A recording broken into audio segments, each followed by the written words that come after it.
Hello friends, welcome to my channel Dhanashree classes. आजच्या या व्हिडिओमध्ये आपण इथे पत्रलेखन बघणार आहोत आणि त्याचा आपला विषय आहे बघा, तुमची अभ्यासातील प्रगती सांगण्यासाठी वडिलांना पत्र लिहा, असा आपला विषय आहे। आणि या विषयाला अनुसरून आपल्याला इथे पत्र लिहायचं आहे। तर इथे बघा उजव्या साईडला इथे पत्ता आपल्याला लिहायचा आहे। तर आता हा पत्ता कुणाचा लिहायचा, तर जो पत्र लिहितो, पत्र लिहिणाऱ्याचा पत्र आपल्याला या साईडला लिहायचा आहे। त्याचं नाव येईल इथे, त्यानंतर ऍड्रेस येईल, ऍड्रेस नंतर दिनांक येईल।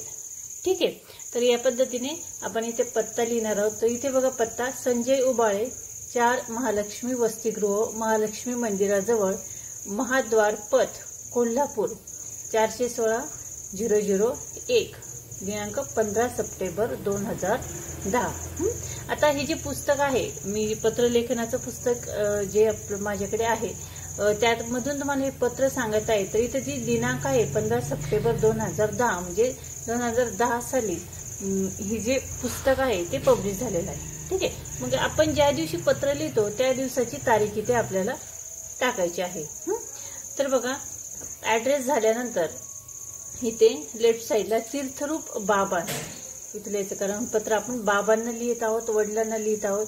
तर वडिलांना आपण ज्या नावाने ओळखतो, बोलवतो ते नाव आपल्याला लिहायचं आहे। तीर्थरूप बाबास शिरसाष्टांग नमस्कार। आजच मला माझ्या पहिल्या चाचणीचे गुण समजले, म्हणजे पहिली फर्स्ट टर्म झाली, फर्स्ट टर्म मधली फर्स्ट टेस्ट इथे झाली आणि त्या टेस्टचे गुण मिळाले, असं हा जो मुलगा आहे संजय तो आपल्या वडिलांना इथे सांगत आहे।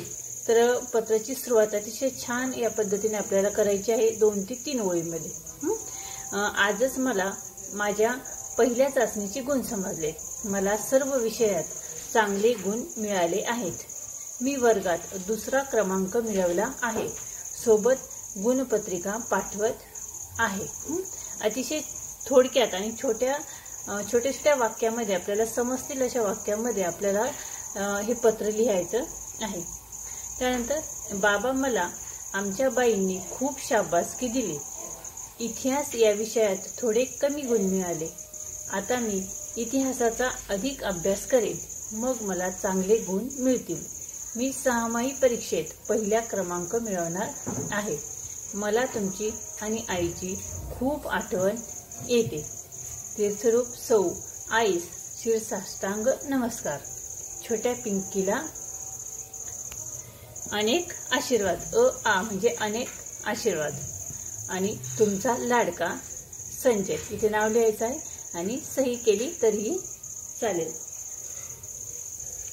तर अतिशय थोडक्या शब्दामध्ये आपल्याला जो विषय आहे पत्राचा, त्या विषयाला अनुसरून आपल्याला इथे पत्र लिहायचं आहे। या पद्धतीने आपण आज हे पत्रलेखन इथे बघितलेलं आहे। पुढच्या व्हिडिओमध्ये आपण नेक्स्ट सब्जेक्ट घेऊन आपण पत्र इथे बघणार आहोत। तर हा व्हिडिओ कसा वाटला कमेंट्स करून नक्की कळवा। व्हिडिओ आवडला तर व्हिडिओला लाईक करा, शेअर करा आणि चॅनलवर नवीन असेल तर चॅनल सबस्क्राईब करा। व्हिडिओ बघितल्याबद्दल धन्यवाद।